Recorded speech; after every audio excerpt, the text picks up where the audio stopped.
আসসালামু আলাইকুম। আমি রোজা মাইশা বানী বর্তমানে কর্মরত আছি ন্যাশনাল কলেজ অফ হোম ইকোনমিক্সে খাদ্য ও পুষ্টিবিজ্ঞানের প্রভাষক হিসাবে। তার পাশাপাশি আমি ক্লিনিক্যাল ডায়েটিশিয়ান হিসাবে কিডনি রোগীদের ডায়েটারি ম্যানেজমেন্ট নিয়ে কাজ করি। 2020 সালের একটি গবেষণায় দেখা গেছে বাংলাদেশে প্রায় 10 লক্ষের মতো ডায়ালাইসিস রোগী আছে, যার পরিমাণ এখন বেড়ে আরও অনেক গুণ বেশি দাঁড়িয়েছে। এই ঈদুল ফিতরে ডায়ালাইসিস রোগীরা কিভাবে খাওয়া দাওয়া করবেন সেই বিষয়ে অল্প কিছু কথা বলবো। আমার একটি আগের ভিডিওতে আমি বলেছি যে কিডনি রোগীদের প্রোটিন নিয়ন্ত্রণ করে খেতে হয়। হেমোডায়ালাইসিস রোগীদের পর্যাপ্ত কিন্তু নিয়ন্ত্রিত পরিমাণে প্রোটিন গ্রহণ করা জরুরি।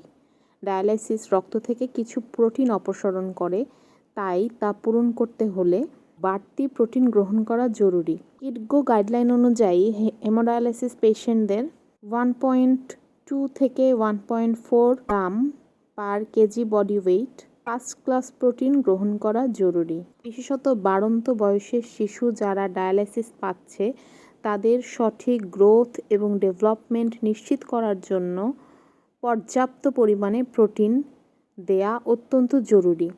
প্রোটিনের পরিমাণটা একজন অভিজ্ঞ নেফ্রোলজিস্ট এবং ডায়েটিশিয়ানের পরামর্শ নিয়ে ঠিক করে নেবেন এবং কি কি খাবার ওই প্রোটিনের মধ্যে অন্তর্ভুক্ত থাকবে সেটাও জেনে নেবেন। এরপর আসি পটাশিয়াম এবং ফসফরাসের ক্ষেত্রে বিশেষ সচেতনতা অবলম্বন করতে হবে। কলা, কমলা, আলু, দুধের মতো উচ্চ পটাশিয়াম এবং ফসফরাস যুক্ত খাবার নিয়ন্ত্রণে রাখতে হবে। বেশি মাত্রায় এই খাবারগুলো গ্রহণ করা হলে হৃৎপিণ্ডের সমস্যা বা হাড় ক্ষয় হতে পারে। দেখা যায় আমাদের বাড়িতে সেমাই, ক্ষীর, পায়েস, ঘন দুধের তৈরি বিভিন্ন খাবার তৈরি হয়। এগুলো ডায়ালাইসিস রোগীদের অ্যাভয়েড করাই উচিত।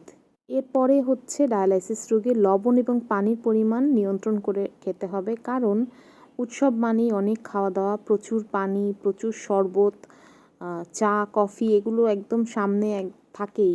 এমনকি যে পায়েসটা বা ফিরনিটা বা সেমাইটা খাওয়া হয় সেখানেও কিন্তু প্রচুর পরিমাণে লিকুইড থাকে। ডায়ালাইসিস রোগী পানি এবং সোডিয়াম যদি নিয়ন্ত্রণ করতে না পারেন তাহলে কিন্তু শরীরে পানি জমে যেতে পারে, যা শ্বাসকষ্ট এবং উচ্চ রক্তচাপের ঝুঁকি বাড়াবে।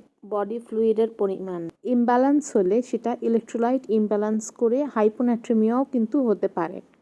কিছু নির্দিষ্ট পরিমাণ ডায়ালাইসিস বান্ধব সাপ্লিমেন্ট দরকার হতে পারে। এটা আপনি আপনার বিশেষজ্ঞ ডাক্তারের কাছ থেকেই জানতে পারবেন।